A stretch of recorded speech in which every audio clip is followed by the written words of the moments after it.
This is question number 3. Yeah. When adding sauerkraut to a meal, is it best for gut health to eat it first or at the end of the meal, and why? Oh, that's a great question. Yeah. I've never gotten that question. You know what? I would say that you either eat it with the meal or before the meal, because it's your microbes that help regulate blood sugar and break that food down and pull the nutrients out of it. I think that's the biggest thing that people don't realize. Dr. Mindy here. Your body is in a war zone. Different parts of the brain get activated depending upon how stressed you are. When you look at it from that inflammatory. That's interesting. I mean, that has some merit to it for sure. And you can't control everything. I'd say. And what about a woman who is not pregnant, but she's aiming?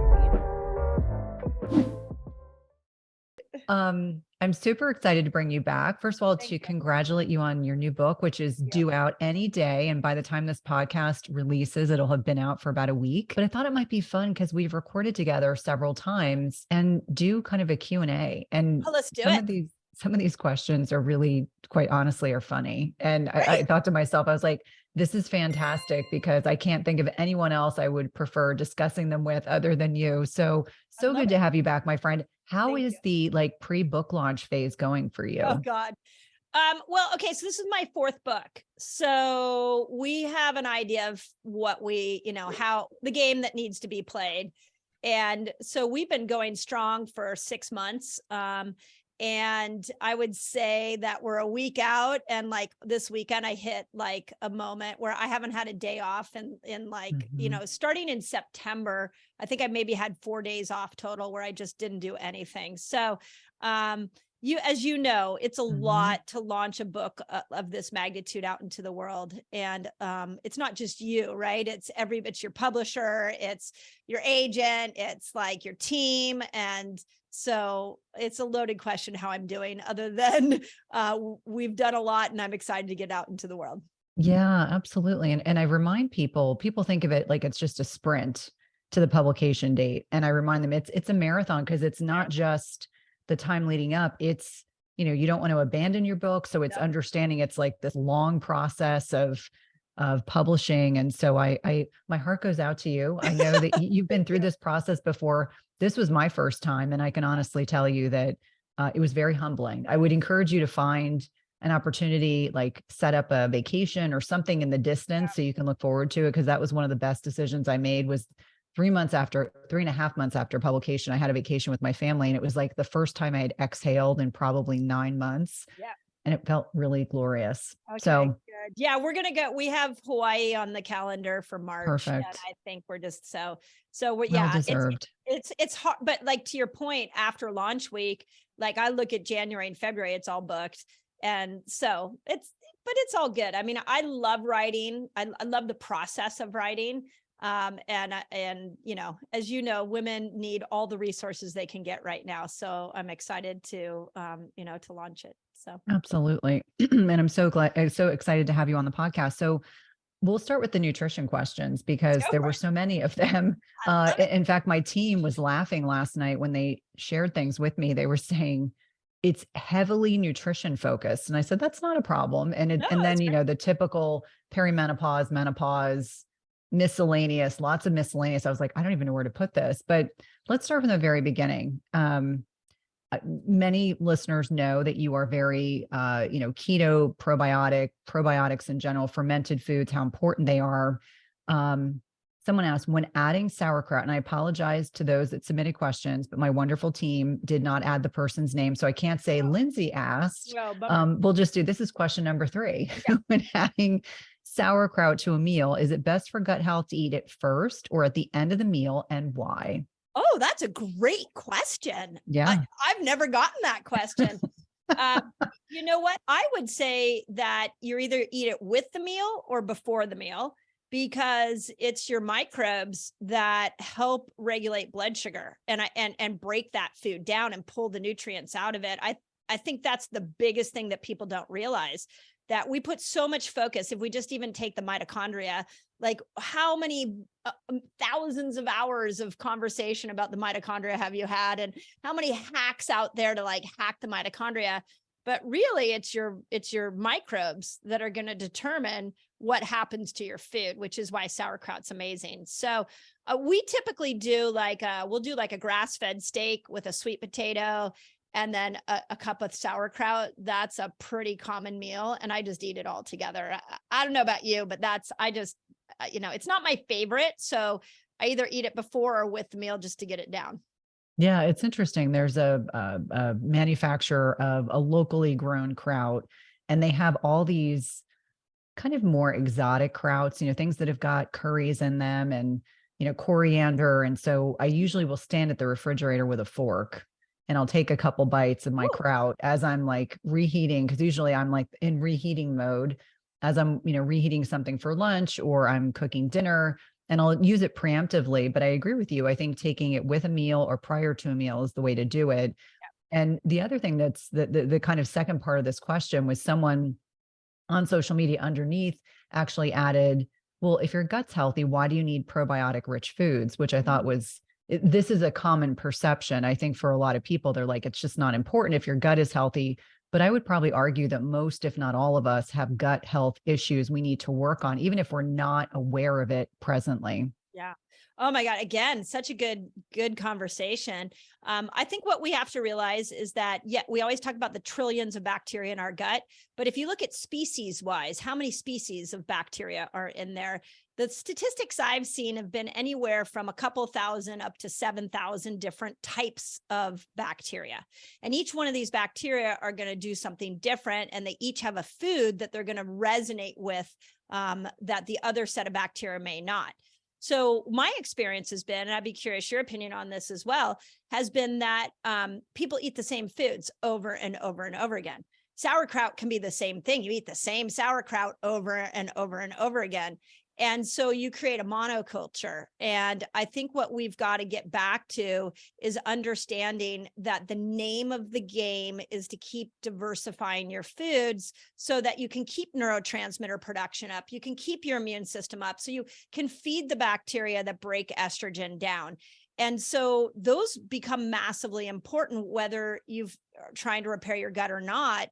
I don't have any gut problems, but feeding these microbes is on my mind every single day. Yeah. And I always jokingly say that monogamy is a good thing in relationships, but food monogamy is not. We want to try different things. And I'm as guilty of it as the next person. Like, I love steak. I love bison. I love eggs. I incorporate them throughout the week, but I'm always trying different fermented foods because I'm dairy free. So for me, it's really like leaning into those fermented vegetables, but I have fermented okra. I mean, I have kraut. I have multiple kinds of kraut. In fact, my husband told me the other day, he thinks we have science experiments going on the top shelf. And I'm like, no, they're all healthy. Right. But, he's like, anyone that wants to eat fermented okra, he's like, only my wife. And I said, no, but it's good to try different things every day because I fervently believe, and as someone who, 3.5 years ago, I was on 6 weeks of antifungals, antibiotics, and then got another round of antibiotics when I had my appendix out.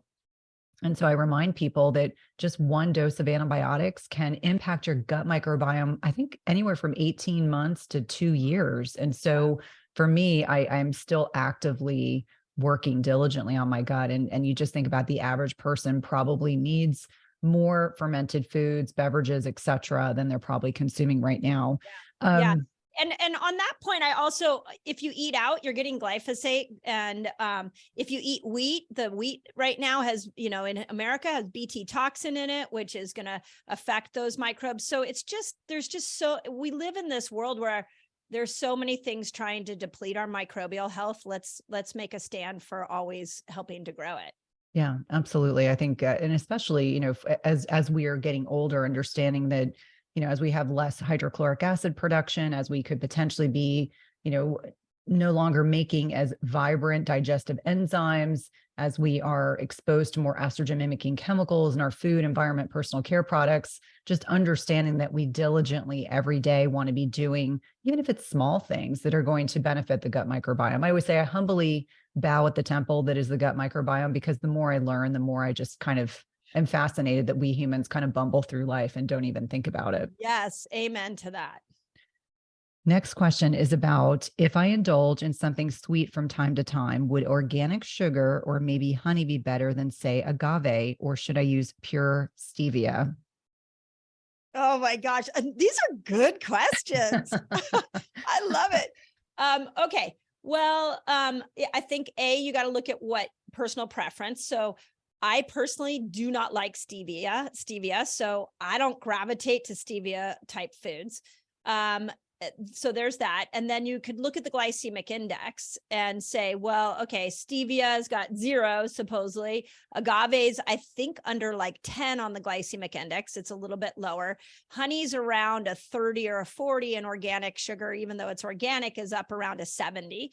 And the higher the glycemic number, the more of an insulin response you're going to have.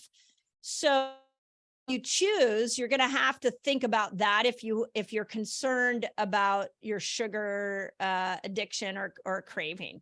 Now, the nuance on that is stevia sometimes can trigger that same sort of desire for more sugar. So it's a really tricky one. But I would say I choose mine off of personal preference, and I choose it off glycemic index. And I don't know about you, Cynthia, but I've spent a lot of years as a sugar addict. And for me, I know if I eat sugar like 3 days in a row, there becomes like a point of no return, where now I have to really hunker down to make sure I don't have sugar again. So I'm very, very careful to not have it too much, for fear that will trigger that old pattern back. Yeah. And it's interesting because I would imagine most, if not all of us, are actually at least mildly addicted to sugar, because it just proliferates. It's in our condiments, it's in our ketchup, it's in our salad dressings. I would agree with you that for each one of us, we have to decide, can we tolerate 1 square of high quality dark chocolate? Right. Can we tolerate some of these items? Like, I really don't use honey. I mean, maybe in the past I might have used honey, but I really tried to avoid using a lot of sugars personally, because as you mentioned, you start getting this dopamine hit. It feels good. You want more. Obviously, we're heading into Christmas at my house and New Year's. We'll have family here in a couple of days. And I was actually saying to my kids, for me, I have to plan. Like, if I'm going to indulge in something, I know what the net impact will be the following day. So it's finding, I tolerate a little bit. Personally, I find that a lot of the artificial or the contrived sugars, monk fruit, erythritol, tend to be perhaps a little bit better tolerated. People can tolerate some of the sugar alcohols, like with erythritol. My 15-year-old has been experimenting with Swerve, which has been interesting to watch. With that being said, I generally say agave is a no-go, because agave is straight fructose and it's metabolized very differently. And I know a lot of people still think of it as being very benign. I watched a friend pouring it all over her pancakes, and I kind of just cringed watching it, thinking that this is not going to have a good end result. And I've talked quite a bit, and I'm sure you probably have seen that paper about non-nutritive sweeteners that came out probably 2 months ago, that was talking about the net impact of sucralose, NutraSweet, saccharin, which I don't know where anyone is using any saccharin at this point in time. And then looking at stevia, and just for a 28-day period, using those sweeteners, again, some are artificial, depending on what type of stevia it wasn't identified, change the gut microbiome, as well as impact oral glucose tolerance. And so I think it really speaks to the fact that all of us need to examine our relationship with sugar. Yeah. Yeah. And again, if we can get to sugar that has more fiber in it, like an apple, it's going to have a different blood sugar spike. And then like one of my favorite things, I know this is going to come out in January, but one of my favorite holiday things is I make a wicked pumpkin pie. And I I use coconut sugar, and I use so much full fat in it. So if you pair, and it's so good, it fills me up, and it's not like I'm craving sugar the next day. So I think pairing a fat with your favorite sugar is also a trick that seems to not, for me as an sugar addict, it doesn't seem to cause me to crave it the next day. That's a really good point. It's interesting. I really like dark chocolate. That's like my one vice left. Yeah. But what I've been trying is doing some dark chocolate with, maybe a teaspoon of MCT oil, because then I'm satiated. Because I think that's part of the problem, is that when we eat some of these foods, if there's not enough fat associated with it, that it can kind of trigger these desires to continue eating it. Like if I'm eating a piece of dark chocolate, sometimes I'll have a scoop of high quality nut butter. And that's usually what I will pair together that I find is really impactful. And I agree with you about the fruit. Fruit in its whole form, whether it's an orange or some berries, or if you have an apple, preferably, not one of the ones that's engineered to be super sweet. I was trying to explain to my kids when I was talking about how modern day farming has really continued to evolve and to mature, quote unquote, this sugar desire, because Honeycrisp apples, Gala, Fuji apples, excuse me, are apples that tend to be a bit sweeter. It's not like the Macintosh that I'm sure you and I had when we were kids, because there weren't a lot of options. Maybe there was like a Golden Delicious. I mean, there were very few options, back then in the 70s and 80s, but now there's this proliferation of very sweet apples, and understanding that furthers that desire to eat more sugar. We just don't recognize it as such. Yeah. Yeah. Well said. Isn't that fascinating? I was sitting there thinking as you were talking, like, if we look at the trends in nutrition, we jumped all into the low fat movement back when you and I were growing up, in the 70s and the 80s. And then we had to course correct by adding sugar because nothing's really good without fat.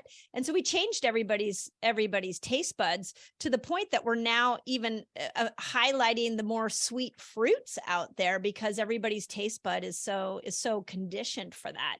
So I over time, I would say the majority of my diet is meat and vegetables. I love sweet potatoes, probably because of what it does to my hormones. I love me some good dark chocolate for the same reason. But I think as you change your food habits and you're using foods that are more nutrient dense, and they are feeding your hormones, they're feeding the cells in such an efficient way, you start to see that sweetness is not really something you crave. And I know that's impossible for people to think about if that's all they can think of, want is sugar. But I promise you, over time, it just all of a sudden goes away. And I say that as an ex-sugar addict. Yeah, I think that transparency is super helpful. It was interesting. I was stuck in a very long delay at Chicago O'Hare's airport on Saturday coming back from LA.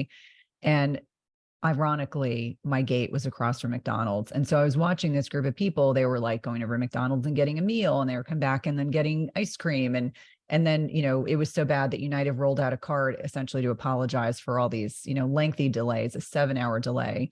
And I just watched this crowd of people, no judgment, but I mean, everyone like woofed down all the Cheez-Its and the goldfish crackers and the Fig Newtons and all the other things that were there. And I walked over, grabbed a bottle of water and sat back down. And someone said to me, well, it's been so many hours since you last ate. You must be starving. And I was like, nope. Nope. Oh my gosh. Every time I'm in an airport, I am so grateful that I've trained myself to fast. Because I watch the people, or even like I recently got off coffee, watching the people in the lines. It's like, wow, it's hard. And I say this with love and compassion, but I also say it as you can do it yourself as well, that, but there's nothing worse than waiting in line for food or coffee in the airport, especially if you have to catch a plane. So totally get it. Yeah. Yet another benefit of fasting is that right. if you need to fast, you can, effortlessly do that. That's right. Now, because you were just speaking about balancing hormones, we got questions specific to progesterone as well as estrogen, and you do a really nice job in your book talking about this. Let's unpack which foods, because there's a lot of questions around this. What foods are beneficial for progesterone production and the body? And for many people that are in perimenopause, understanding physiologically what's going on in the body and why this can be very helpful. Yeah. Yeah. So here's in the book, I have a line, it's probably my favorite line of the book, where I say that we have to look at estrogen and progesterone as like twin sisters with vastly different personalities. And so we need to feed them something different. And I would say when you look at just the basics, when you look at estrogen, in general, when estrogen is coming in, the lower glycemic, the lower glucose foods are going to be great. This is where your meats and your vegetables. Oh my God, estrogen, if she could talk to you, she would say, feed me more leafy greens than you could possibly handle. I think also some of your beneficial oils like flaxseed oil, she really thrives with those healthy oils. A little more of a ketogenic diet is really what estrogen needs. Progesterone's completely the other way. She's like, don't give me low glycemic foods. I need glucose to be a little bit higher to be able to show up and be produced.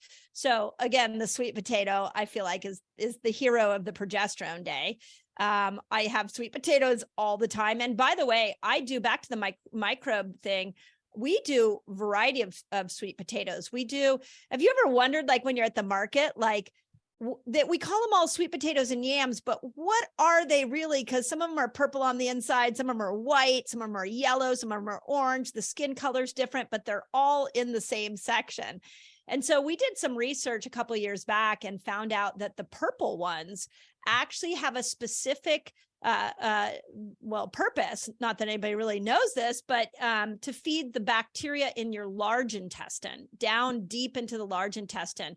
Whereas the other sweet potatoes tend to go in the, not the small intestine, but the more entry point in the large intestine. So I never looked at different foods feeding different microbes along the transit process, which is really interesting. So sweet potatoes are great. Chocolate, dark chocolate. I don't think we should fear chocolate, but I'm not saying go out and eat, Hershey's chocolate. So you got to be really smart about your super, super dark chocolate is incredible. The other thing, progesterone, that in the keto world, everybody's scared of, and I've actually brought this back in, is bananas. Tropical fruits, mangoes, bananas, great for progesterone. Citrus fruits, great for progesterone. Grass-fed meats are still really good. Quinoa, rices. So it's very much, when we want to bring progesterone up, we got to bring glucose up, but do it with nature's carbs. Don't do it with other carbs. That's such a good point. And it's interesting. I have always been a just green banana person. And so it's whenever we buy bananas and they come home, I will, enjoy on a day that I've lifted.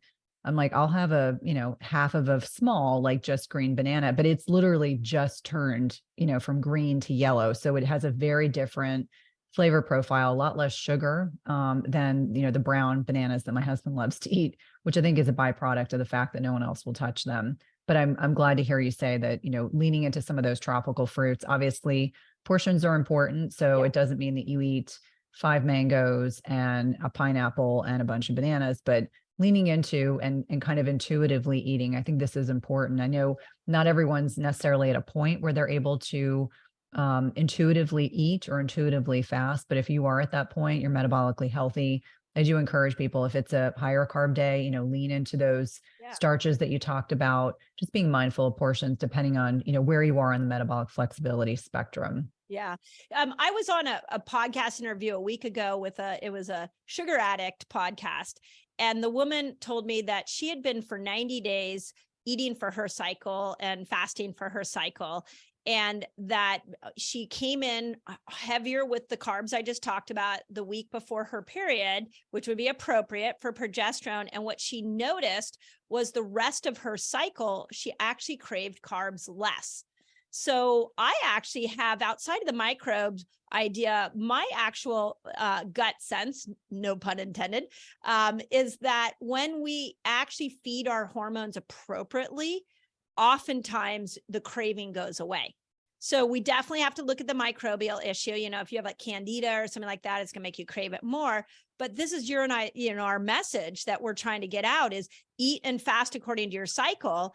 And you'd be amazed how some of the things that we have said are genetic or they're normal, or I never can get over this hurdle, are just because you're living out of accordance with your hormones. I think that's such a good point. I remind people all the time, when you're craving certain types of foods, it's your body's way of telling you you're missing something in your diet. And as the example, there's a lot of us in this low carb ketogenic space.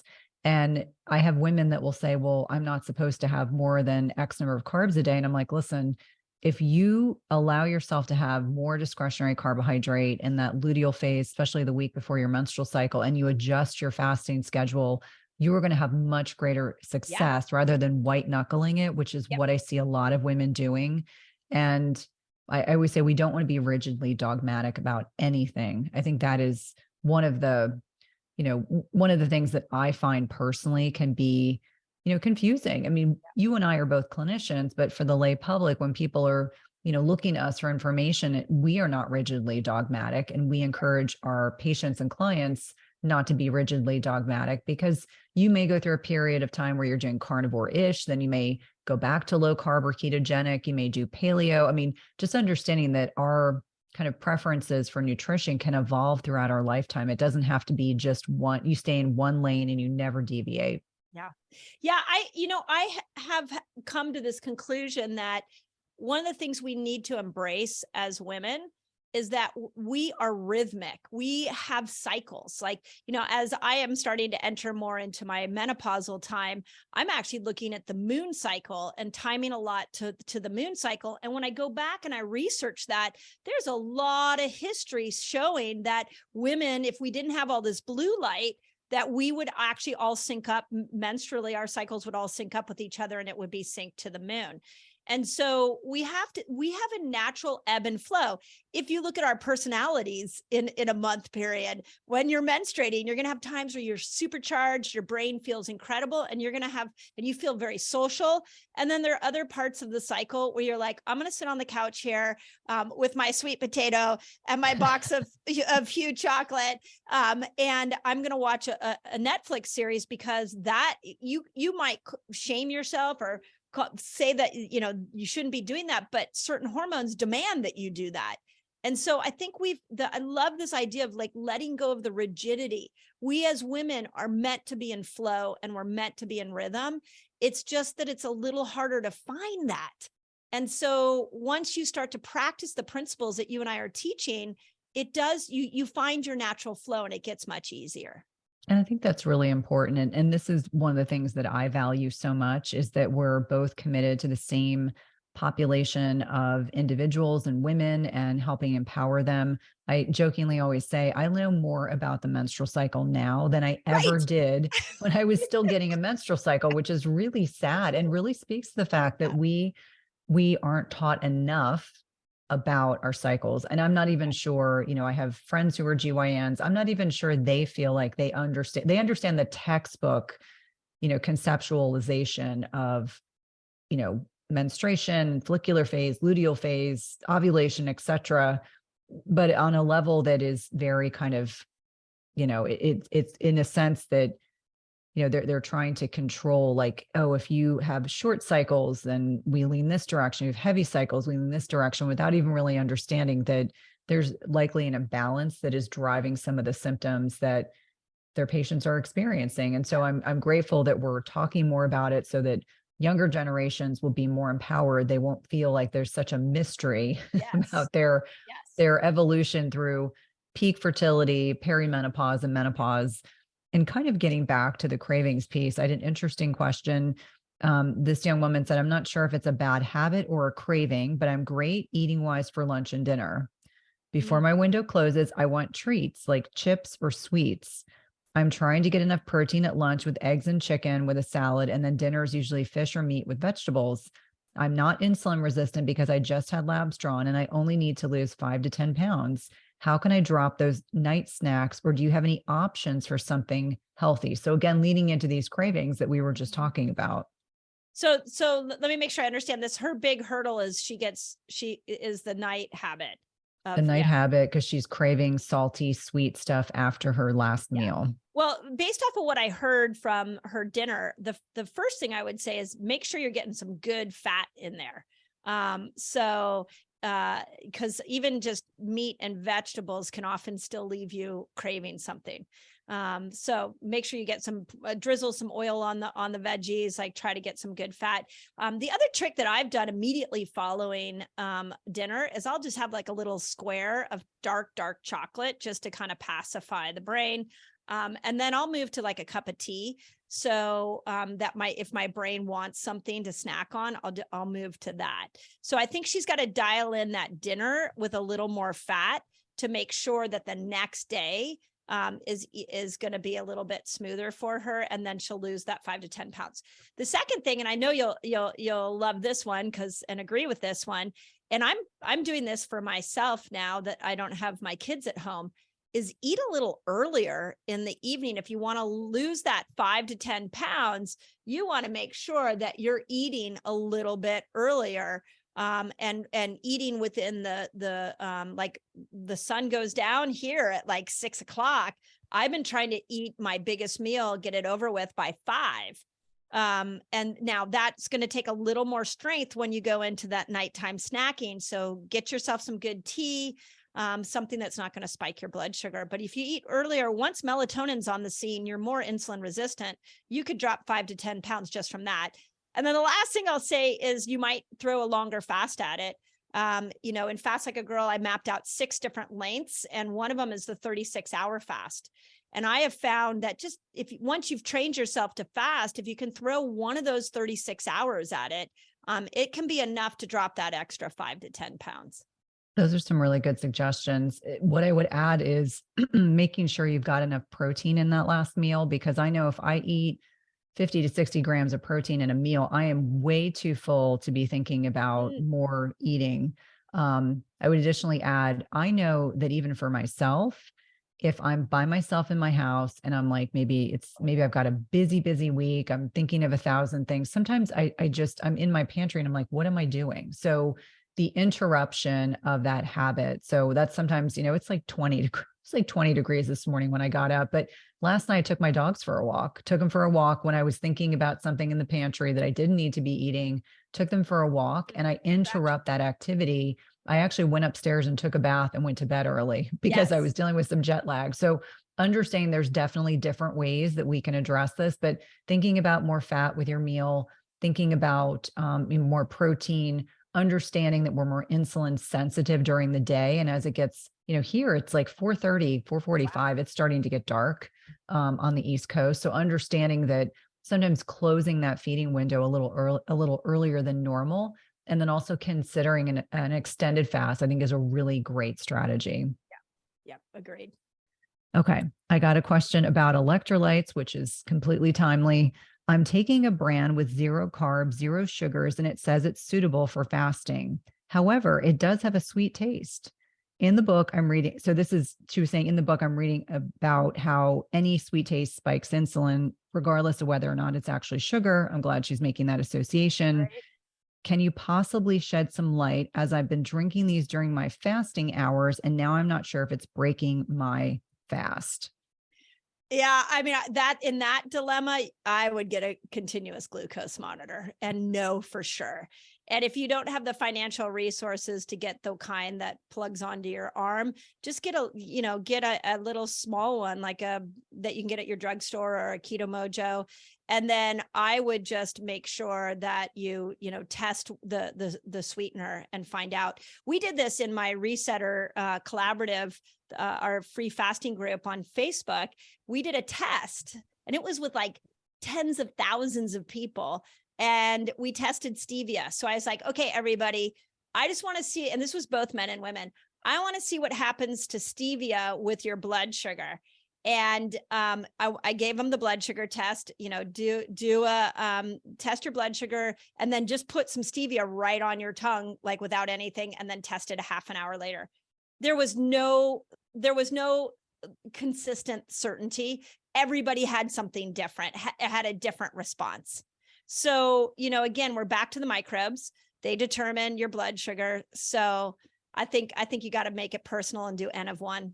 Yeah, absolutely. That bio-individuality rules. And it's important for people to understand this whole cephalic phase insulin response. It is very unique. And I do think having a glucometer or a continuous glucose monitor can allow you to see how you're best served. A lot of those products, when it says 0 calories, 0 sugar, they typically have some type of an artificial sugar. And so going back to that non-nutritive sweetener study, we'll make sure we put it in the show notes. Important to understand that specific ones like sucralose, aspartame, even stevia in the context of this particular study impacted the gut microbiome, impacted oral glucose tolerance, which is a totally different test. But just to kind of keep that in mind, that if you're concerned about it breaking your fast, breaking a clean fast, eat it during your feeding window. If you're at all concerned about it, that's an easy way to not even have to go to those extremes if you don't want to. But I'm a data nerd and I love to test things all the time. Agreed. Okay. Let's move on to some hormone questions. What are some good ways? So this is in the context of someone who's still getting a menstrual cycle and has pretty severe PMS. So she has PMDD, which is this premenstrual dysmorphic disorder. What are some good ways to relieve those symptoms? Have you had experience with your patients in PMDD? Well, the first thing I would say is make sure you're eating enough carbs so that that progesterone can actually make her appearance. The second thing I would say is make sure you're not pushing through, like stressing that week. I mean, these are really like simple kind of basic things. Sometimes I find questions like this. Somebody wants the fancy supplement or, the fancy trick, but really let's go to foundational more, make sure you're getting that glucose up, and then make sure there's not stress isn't high. So that would be the second thing. Magnesium, if you want the magic supplement for that time of your cycle, it really is magnesium. And actually going back to the stress, I would even take in, like, if you're working out really hard, yoga is an amazing thing. You want to be in recovery that week. And I think this is the biggest thing that I would love to get out to the world, because how many times have we bitched and moaned about like, oh, like I feel horrible. I'm tired. I crave carbs. I want to sit on the couch. It's like, I don't want to talk to anybody. And progesterone's like, yep, that's what we do. And yet we push through that. And so as women have become more in the workplace and having to do work and families, there's this push on through that is not serving us during that week. So make sure you're giving yourself plenty of nurturing, maybe get a massage during that time, and up your magnesium, lather yourself in magnesium. Yeah, such an invaluable response. And I think that it's really important for us as women that white knuckling it, whether it's in a certain time in our menstrual cycle, during fasting, et cetera, that is not what we advocate for. Being kind to yourself is so important. And it's taken me a long time to learn this. It's like I had to keep learning it over and over and over again. And I sometimes think about the fact that the times when I had the worst PMS were the times when I was taking the least good care of myself. I'd push through those really hardcore workouts. I would be going really low carb. I mean, I just didn't know any better. Obviously now I do. I wasn't getting my sleep that I needed. I wasn't saying no enough. So when you're dealing with significant PMS, really understanding that is the time your body is really encouraging you to slow down, lean into some more carbohydrates, be more gentle. That's not the time to be doing these crazy fasts, maybe 12 hours of digestive rest. I love that answer. And magnesium, I always say everyone needs more magnesium in their life. Yeah. And the other thing that I've been thinking about lately that we don't talk enough about as women is that what is the action of your period? Like when you shed blood, it's actually a bit of a detox. It can detox toxins, it can detox emotions. So if there's any point in our cycle where we have got to take better care of ourselves, it's during that time. And when we look at PMDD and we look at other hormonal situations, even PCOS, infertility, like we really have to get to know where our behaviors have to change at different points of our cycle.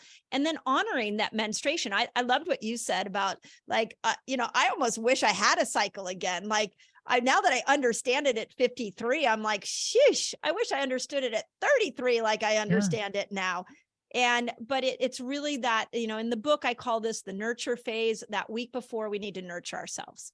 No, it's such a good point. And I think every woman listening needs to lean into nurturing themselves more. Yeah. There are very few people I meet that nurture themselves enough, really and truly. And I say that from the most loving perspective, myself included. I'm a work in progress. Yes. Okay. Well said. Another progesterone question as it relates to perimenopause. This young woman says, I'm 50. I still have a regular period, but that week before my period, when I pause my intermittent fasting, I feel very anxious and annoyed with everyone.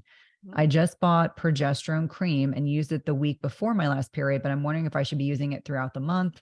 Thank you for everything you do for women's health. You and Cynthia are my gurus. Oh, I love it. Well, yeah, anxiety at that time of your period is definitely low progesterone. So as far as the progesterone cream, that's really a question for your doctor. I think the big thing on any kind of creams or bioidenticals is there's an art to mastering it for you. So I think one of the misconceptions is I'll just rub some cream on myself. And actually, I'll give you a story about progesterone cream that I did as a 53-year-old woman. As I test all this stuff out on my own, and I put progesterone cream on this summer.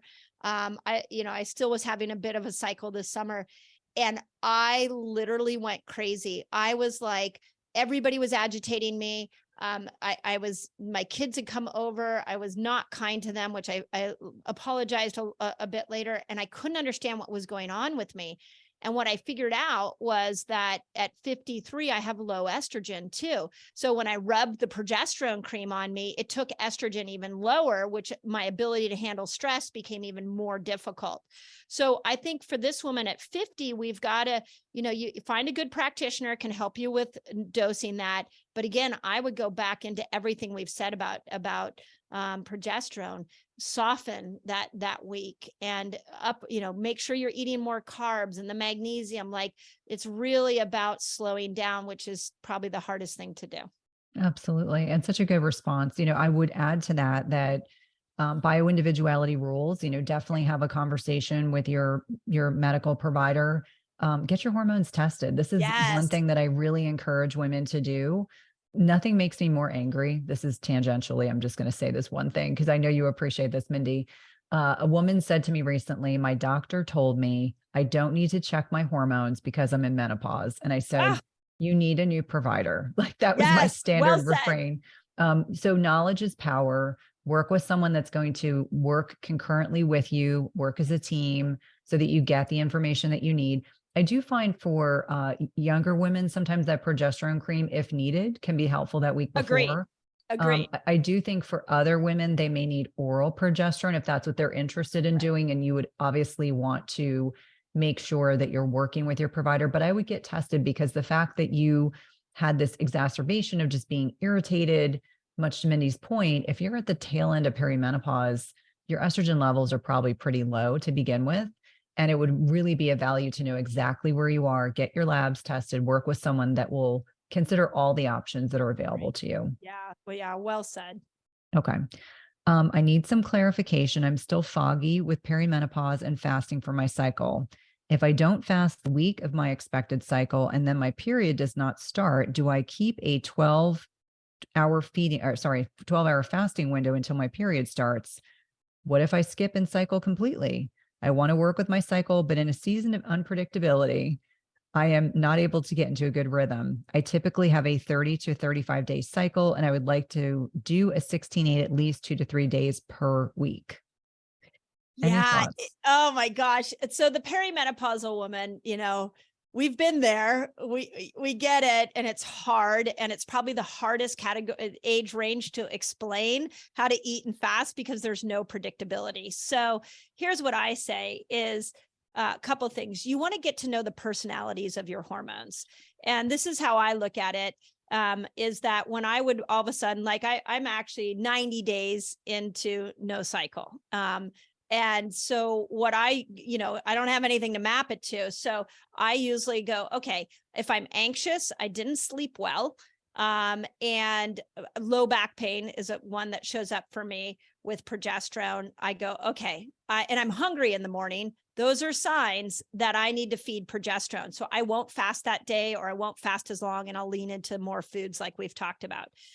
When my skin is really dry, and mucosal membranes are really dry, my brain can't hold on to information. That's when I'm like, ooh, I need more estrogen. Okay, estrogen likes me to fast and likes me to go into more of a keto diet. So I use their symptoms that they give me to help myself understand that. The other thing is, again, I'm back at the moon cycle. This woman could just chart her cycle start when, the new moon's on day 1, you could go around that. And then the last one is that I'm actually having some perimenopausal women do ovulation kits, because, which is so silly, but this woman, what she could do is, honor that week before her cycle. So I think she said you had a 34-day. Yeah, So 30 to 35 days. Yeah. So make sure you're eating more carbs and you're not fasting. And then at the 35th day, go back into more of your fasting, more of your keto. And then maybe 10 days after that, do an ovulation test. You can get them really cheaply off of Amazon and see if you're ovulating at that point. So you almost kind of have to make your own cycle up, which is why I like the moon, or I like the ovulation kit. Otherwise, you got to get to know the personalities. Yeah, that's such a great way of thinking about it, Mindy. It's funny. I had pretty regular cycles till maybe the last 2 years before I was hospitalized in 2019. And I remember being so frustrated when you think you're going to get your cycle and then it doesn't start. Yeah. And so I completely understand how frustrating that is, but you really gave us some good tips. Okay. We're going to shift gears because there were so many questions about perimenopause and menopause, but let's shift gears a little bit. Can you please share your opinion on the latest Ozempic craze? So this is semaglutide. This is this GLP agonist. This is the drug that a lot of celebrities, not just people who are obese or diabetic, are using to help lose weight. Do you have any experience with it? I don't have any experience with it. I recently heard about it a couple of weeks ago, but and I would actually flip this one and ask you on this, because the way I look at every single drug is there's always a consequence. Mm-hmm. And so you can't ever, a drug where people are dropping weight, finally, there's a consequence to it. So make sure read what the adverse reactions are to it. The other thing that I would say about drugs like that is that you are really pulling yourself out of your natural rhythm. And the whole goal of what you and I are trying to teach is how to eat and fast according to your natural rhythm. Now you've forced the body to do something. And where is the it's just like birth control. We're manipulating the body. So you may see your friend use it and you're like, oh my God, they lost so much weight, but just sit tight with this drug. I promise you, couple of years from now, we're going to start to see the dark side of it, because there's no perfect drug out there. No, it's very true. And I do have clinical experience with this drug and certainly have read a lot about it. There's different ways it can be utilized. Kind of the standard way is it takes a couple weeks to get to a point where you're at a full dose. But the two main side effects that I see with my patients, and I don't prescribe it, let me be very transparent. Sometimes I work with people who are already on it. Number one is nausea, significant nausea, like pregnancy nausea. And if any woman that's been out there that's been pregnant, that's not fun. No. Number two is constipation, because it's slowing gut motility. And so imagine you are trading, maybe you don't have the healthiest lifestyle, maybe you're weight loss resistant, you're feeling desperate, and this seems to be this panacea. And this is not to suggest there aren't drugs that you may need a drug, and there's no shame in that. Let me be very clear. I take thyroid medicine every day because there's no other way my thyroid's going to be optimized, because I've done all the other things. But I think it's important to understand that when we introduce these kinds of drugs into our body, there are side effects. Yeah. And right now, the two main ones that I'm seeing are constipation. Like I had a woman who said, I just don't even get hungry at all. Which is concerning because you're missing out on opportunities to hit your protein macros. Yep. You're very likely you're dysregulating normal hormonal communication within the body, because your brain thinks you're full, but your stomach could still be very hungry. And I just think about when we're looking at predominantly women north of 40, we're already at risk for sarcopenia. The more muscle mass we lose, the more insulin resistant we become. And that really sets us up for a lot of health issues. So if you use semaglutide, if that's what you choose to do, just be very aware of the side effects, be aware of the net impact of not getting enough protein in, the muscle loss piece. And lastly, I just interviewed Dr. Amy Killen, and she was mentioning that now people are kind of microdosing semaglutide so that they get the benefits, but they're not eating. And they're not losing as much weight. But she and I were talking about how there's this very fine line of just being careful, understanding, like the point is not to never eat again. Like we're not looking to develop an eating disorder by virtue of medication. But I think that my dogs are agreeing. I think by virtue of that question, it just speaks to the fact that we're seeing a lot of information in the media. It's very confusing. People are trying to make sense. And because a lot of celebrities are using the drug, people then assume that if it works for that celebrity, then it will work for them as well. Right. And the sarcopenia thing is big because you and I have talked about this, that, you need more muscle as you age. But what most people don't realize is you need muscle to be more insulin sensitive. So if you're losing muscle and you're losing weight and you're like, oh, I feel great. I'm like, yeah, a couple of years from now, like there's going to be a boomerang effect. So it's new. If it's the hot new thing, typically I back away from the hot new things and say, okay, let me just see how this is going to play out. Yeah. And I really think, one thing that I know we both really speak a great deal on is the lifestyle piece, like really leading with lifestyle before we start adding supplements, before we start adding medications, if that's the direction you need to go in. And I say this with love, but it's really important to be that methodical. I think for a lot of people, we've kind of conditioned our patients to ask for the drug first and then maybe consider the lifestyle piece after the fact. And I always say, start with lifestyle, then move forward. If you end up needing medication, then so be it. Okay. I feel like too, on that point, that you could apply that to everything, bioidenticals, HRT, cholesterol medication, like ask yourself, have I done everything with my lifestyle first before you go on to that? So really well said. Well, what's interesting is Dr. Mindy does not know the next set of questions that I have, but ironically, she just touched on them. Oh, nice. A lot of, exactly. See, it's all this synergy between us. Okay. I know. I love it. Cholesterol, fasting. Okay. When people whose high cholesterol, so I'm going to paraphrase, when people have high cholesterol that cannot be explained, what information should we be looking at in terms of nutrition? Okay. So if you have high cholesterol, the first thing I want you to think is your liver needs some love. Like, let's support the liver is making cholesterol. It breaks it down, gets it out into the body. So when we look at what we see, and I've seen this so much in my community, that when we look at the liver, we got to look at the gallbladder, we got to look at the common bile duct, and we have to look at the small intestine. So the easy first thing to do is make sure you're eating enough bitter foods. That would be like, let's start there.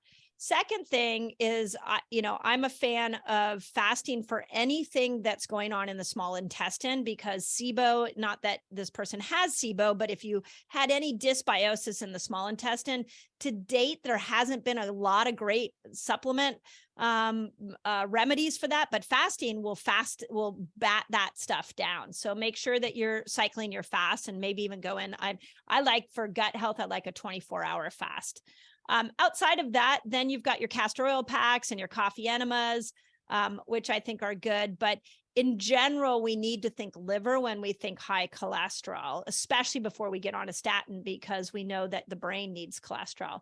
The other thing I want to point out, and you and I have never talked about this, is I've seen some research showing that at different times of our cycle, we actually have different cholesterol surges. So if you're a cycling woman, make sure that you're looking at where you are in your cycle, like in the follicular phase, in that like day 1 through like day 15, it's natural for total cholesterol to go up. Now it goes up in HDLs, which is great, but you need cholesterol to make estrogen. If you're a perimenopause or menopausal woman, your body might be trying to make more cholesterol in order to make estrogen. If you go on a statin and you shut that down, now we've got a hormonal problem.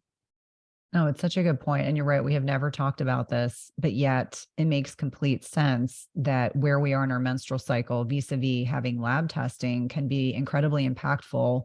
Yeah. And obviously I used to prescribe a lot of statins, and because that was traditional evidence-based medicine. Let me be very clear. I was following the party lines, but I had an NIH researcher who, every time she came in, my cardiologist colleagues were like, maybe you can prevail upon her to take this statin. And so I would go in and we'd have this conversation. And she said, Cynthia, I'm going to share some information with you that I don't think you know, and that I always try to talk to the cardiologist about. And I was like, what is that? And I was very open-minded.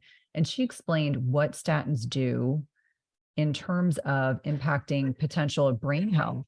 Talking about statins, so I had this wonderful researcher from the NIH, and when she explained to me physiologically what's happening when we take statins and the net impact on cholesterol synthesis, and how that impacts cellular membrane health, it took me back like 100-fold. And I immediately that day called my parents, both of whom were taking statins. And I said, I want you to talk to your doctor about what other options are available. And then I had one parent who went off and in conjunction with their healthcare provider. We're not telling anyone to stop their statins, talk to your healthcare provider. My dad has remained on his statin and has been on that for probably 30 years. Yep. And in no way are we recommending you stop medication. The point of why I'm sharing this is that if we understood the net downward effect of statin therapy, I think most people would do everything they could to avoid being placed on a statin. Has that been your experience when you're working with people, helping them understand what statins do? Well, thank you again, my friend. Good luck with the launch, although I know you're doing really well. Yeah, thank you. Appreciate you.